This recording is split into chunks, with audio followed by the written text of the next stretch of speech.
thank you for joining us on this week's ClubCast.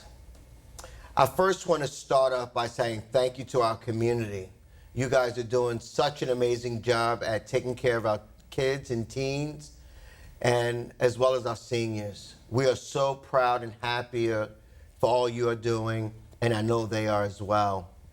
I also want to give some special shout outs to our donors and our supporters who are making sure that we're able to keep our doors open and serve the kids that need us the most. Thank you, and know that we appreciate you. I have an amazing guest today. We've already started our conversation, but I'm sure that between the banter that we're going to have, you're just going to enjoy this segment, and most of it's going to talk about the upcoming Youth of the Year. So help me welcome Santana Jeffs. How are you, Santana? Good. How are you? Very well, very well. I'm actually excited to sit here with you because, you know, I'm always excited about the guests, but, you know, we might find out that we have a few things in common, and I believe that, I know the one thing we have in common is we're both working with Boys and Girls Clubs and on a specific project, and that'll be Youth of the Year, so that's for sure. There might be some other things that we could share with our guests later. But why don't we talk a little bit first about you? Tell us a little bit about yourself. Yeah, so Santana Jeffs, I'm 32 years old. I have two beautiful children. My daughter is 15 and my son is 12. Aside from that, I work at Cleveland Clinic Martin North as the Senior Director of Hospital Operations, and then I'm also an adjunct professor for Indian River State College. I mean, so 32 years old, a professor, a long title of what you have, what you do for work. That's pretty amazing. That's a huge accomplishment. And I know a lot of our kids at home, if you're watching, being able to be 32 years old and be able to have all those accomplishments is just absolutely amazing. And I can't tell you what I was doing at 32. It wasn't what you're doing, so congratulations on that. You know, we have our Youth of the Year coming up, which is a big passion of mine, and I think it's my best event of the year. Some people might think, you know, me going and asking for money is my best passion. But if I had a goal and a wish, I wouldn't ask for money.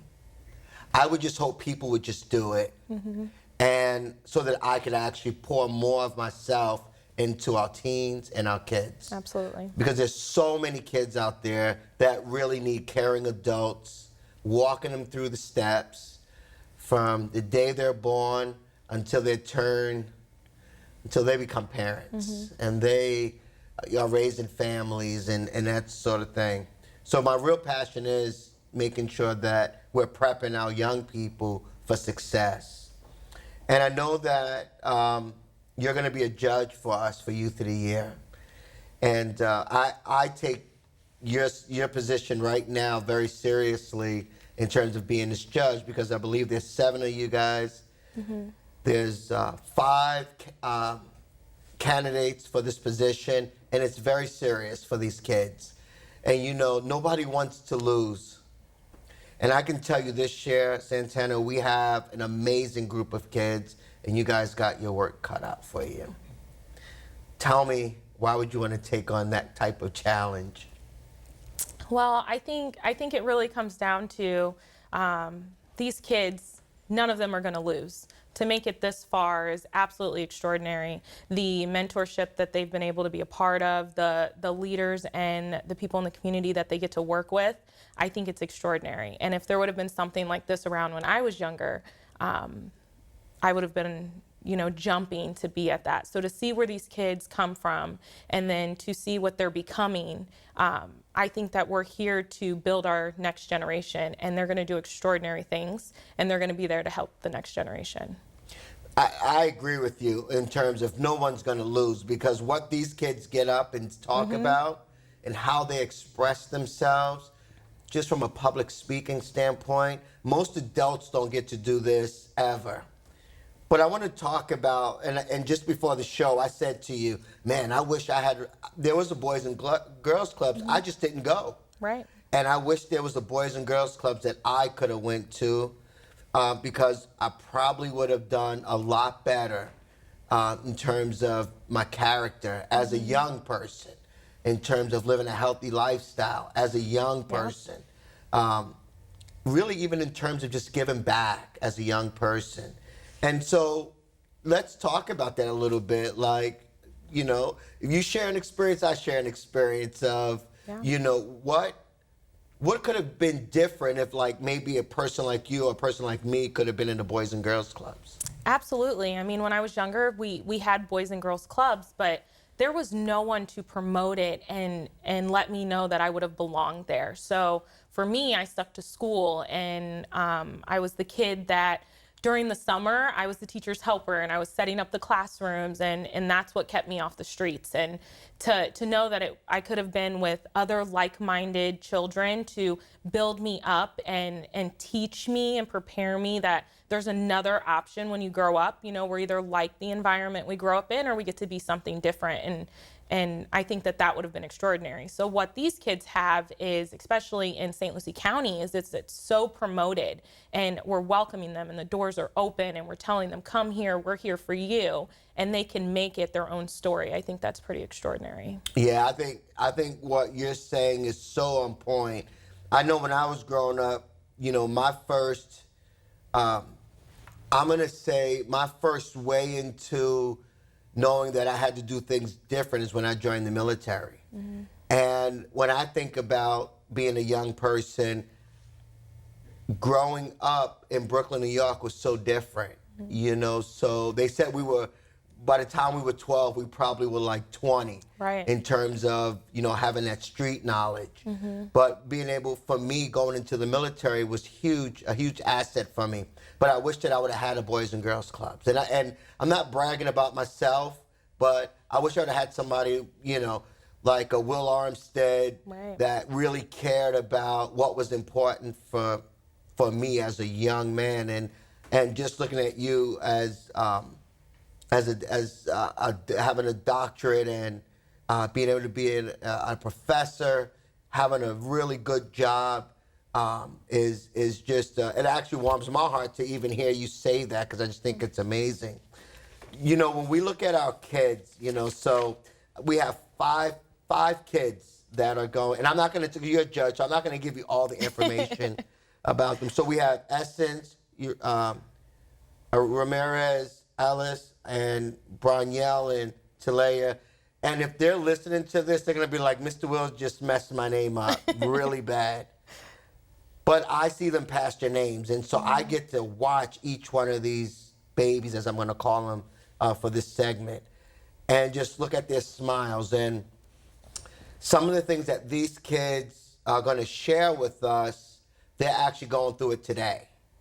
And I think this is what's going to build their character. This is going to build them to become future leaders, future doctors, people who are going to be respected in their communities, and so on and so forth.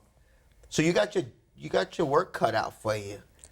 Absolutely. You have a lot of work to do, and so what have you heard thus far of what this the judging piece looks like?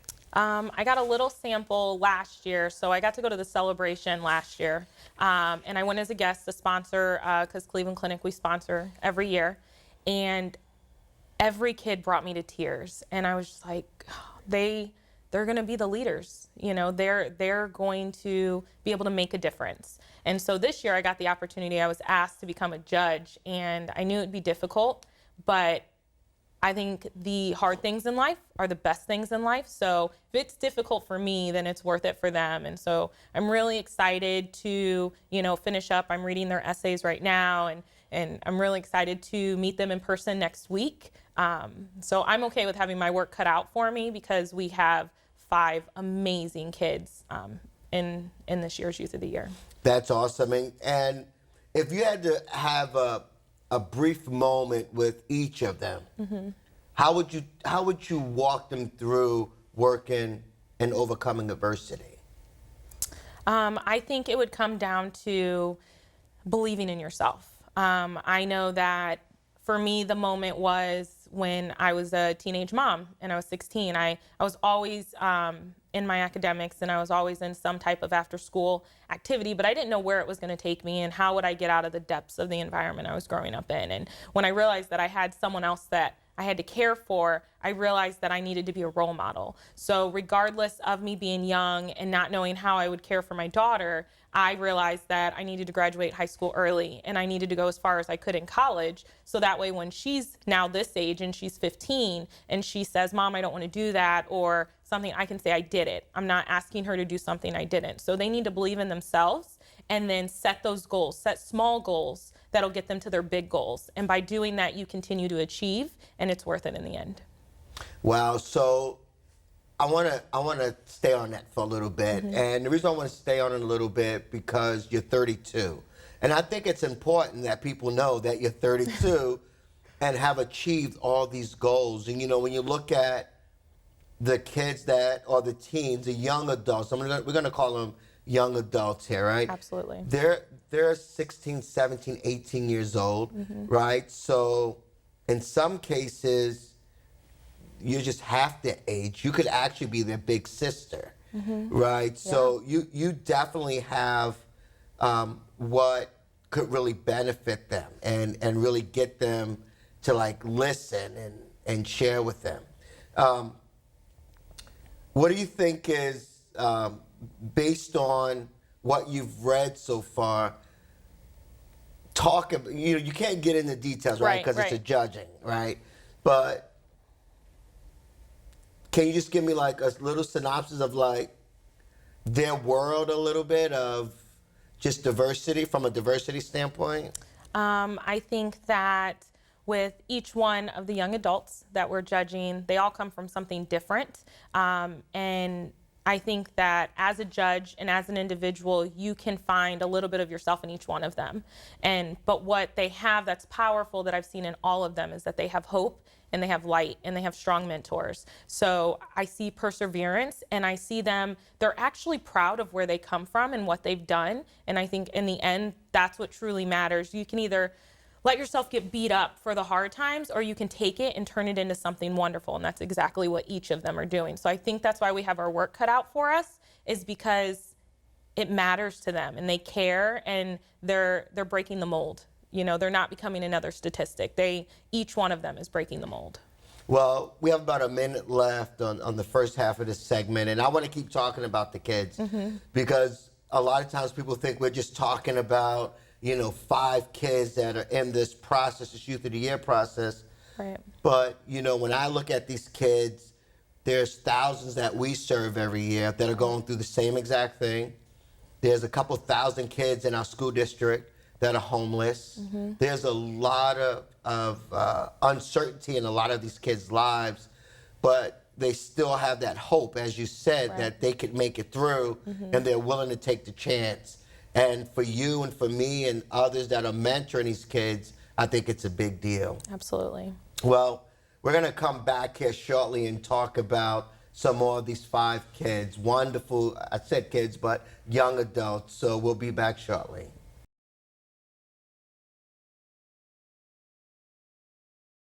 Hello there. I'm Pamela Wellman. I'm a vice president at Indian River State College. I'm also co-chair for Youth of the Year this year. Please join us on February the 19th to meet these outstanding young people and see who the 2021 Youth of the Year winner is.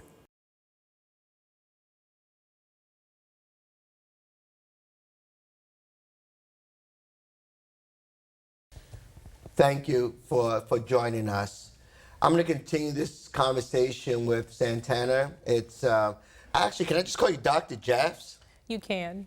I'm going to continue this conversation with Dr. Jeffs because it's certainly a well-deserved, earned position. So we were talking about beliefs and these kids having hope and that sort of thing. And I wanted to share with you just some small tidbits of some of these kids. So one has been a member with Boys and Girls Clubs for 10 years and wants to attend college with a degree in nursing and music.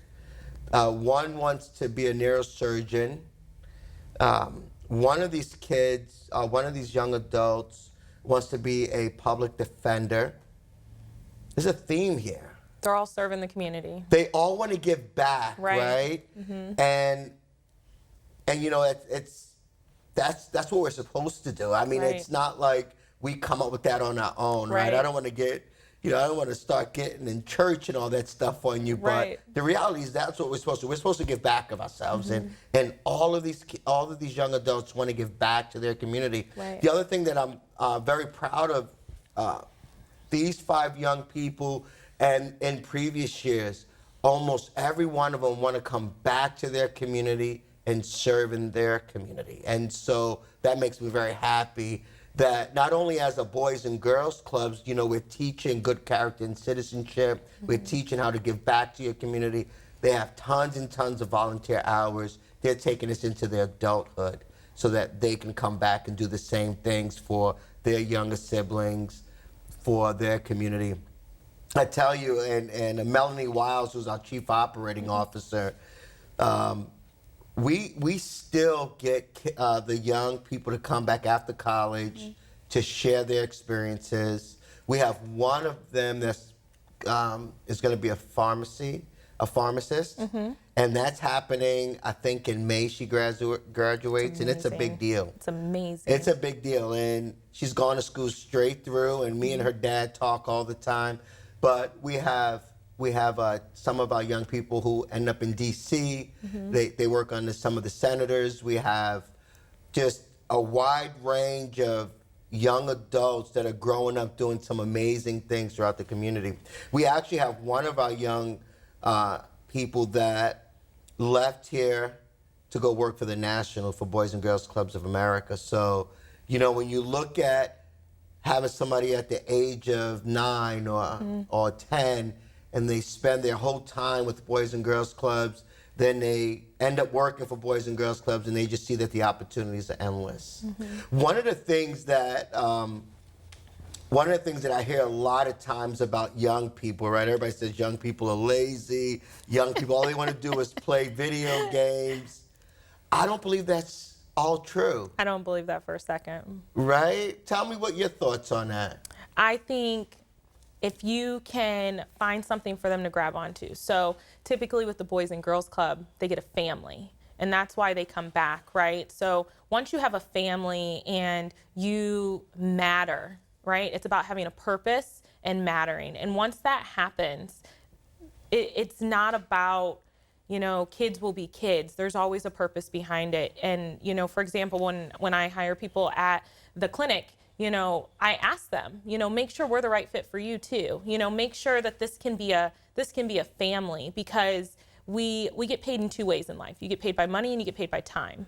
And time is precious. And at the end of the day, when you have people that reached out and helped you, you want to turn around and help those people. And so I think that's why our kids stay in the community, or they go to bigger communities, because they want to reach out and give back what they received.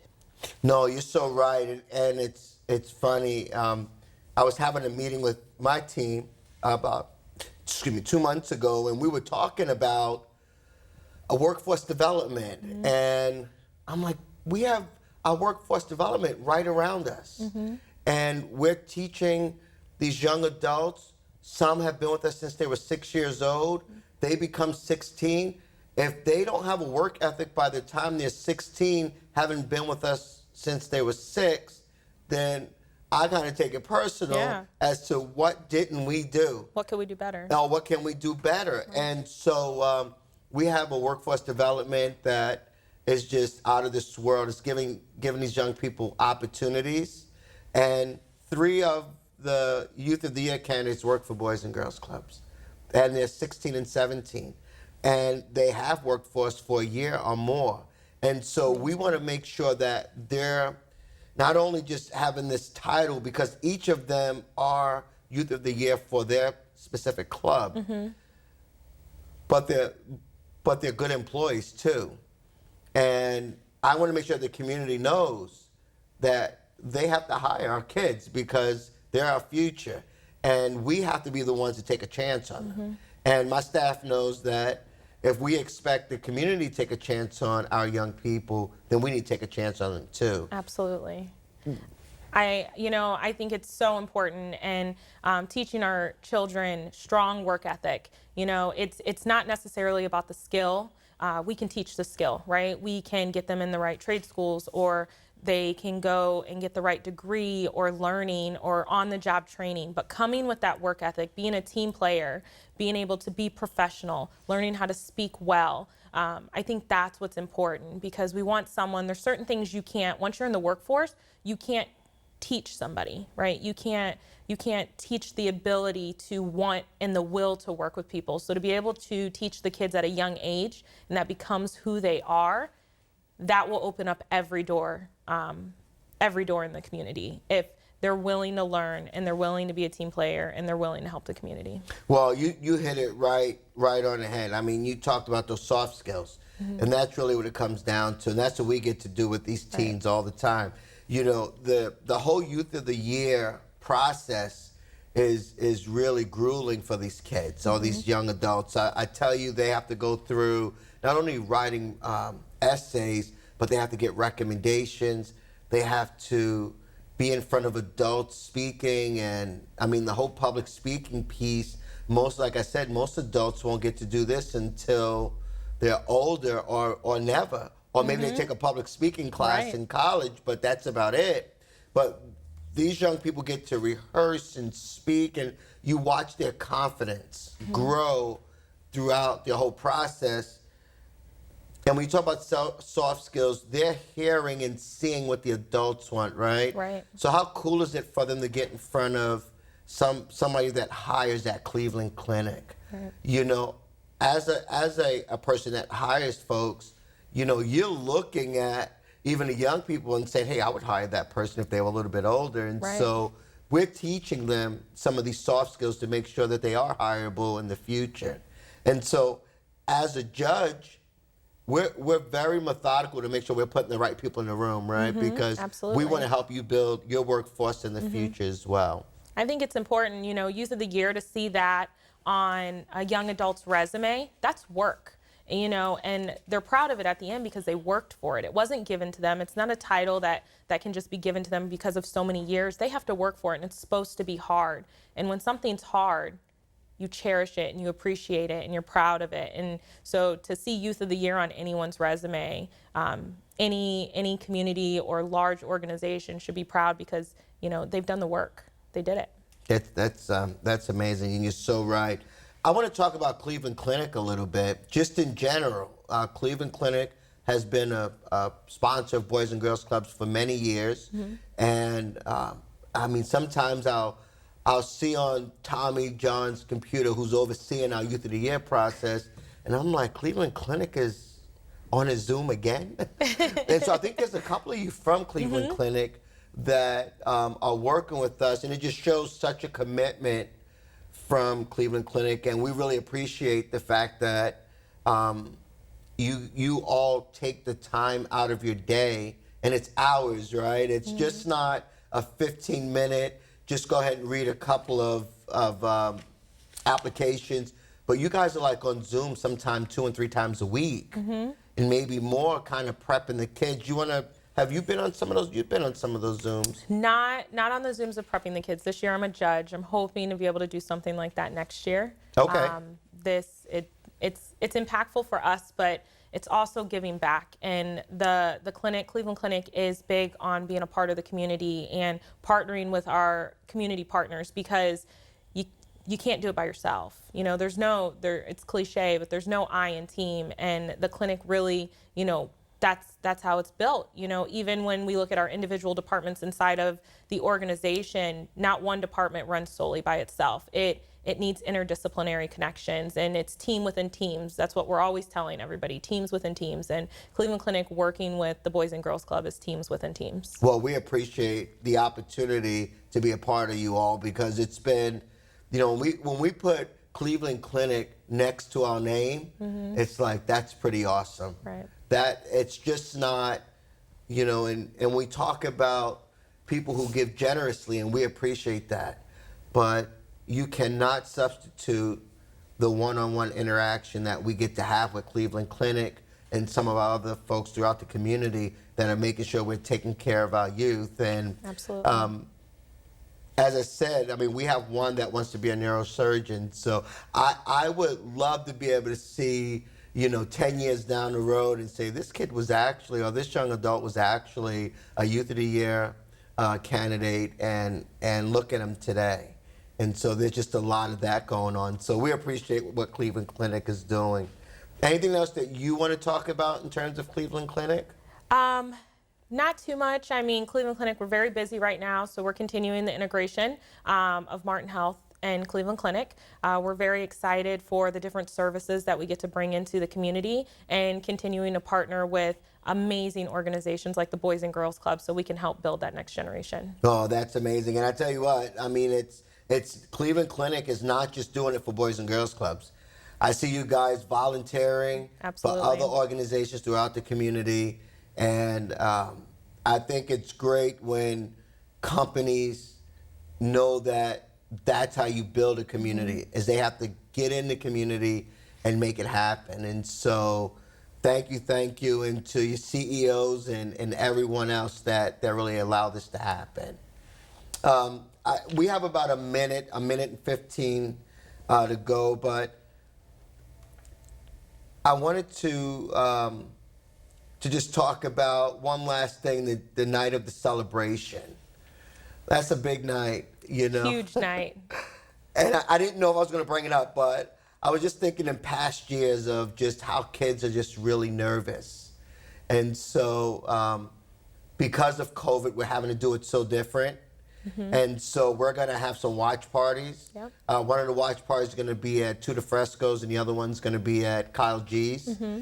And then we're going to have some limited seating at the actual event, which is going to be at Westside Church. Mm-hmm. And it's going to be on a beautiful stage.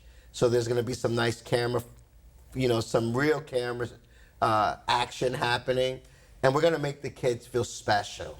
So I'm thankful for what you're bringing to the table, but I'm also thankful for everyone that's involved in this process. Absolutely. It's going to be very exciting, and I think the kids are ready. Being able to do it virtually and in person, they've been doing both throughout this year, so I think they'll be ready, and it's going to be an extraordinary event. Thank you. Well, thank you for joining us on this week's ClubCast. Appreciate our guest, Dr. Jeffs, and all her extraordinary work, and all we want to do in the end is have a bunch of Dr. Jeffs around to make our community even better. Thank you, and see you next time.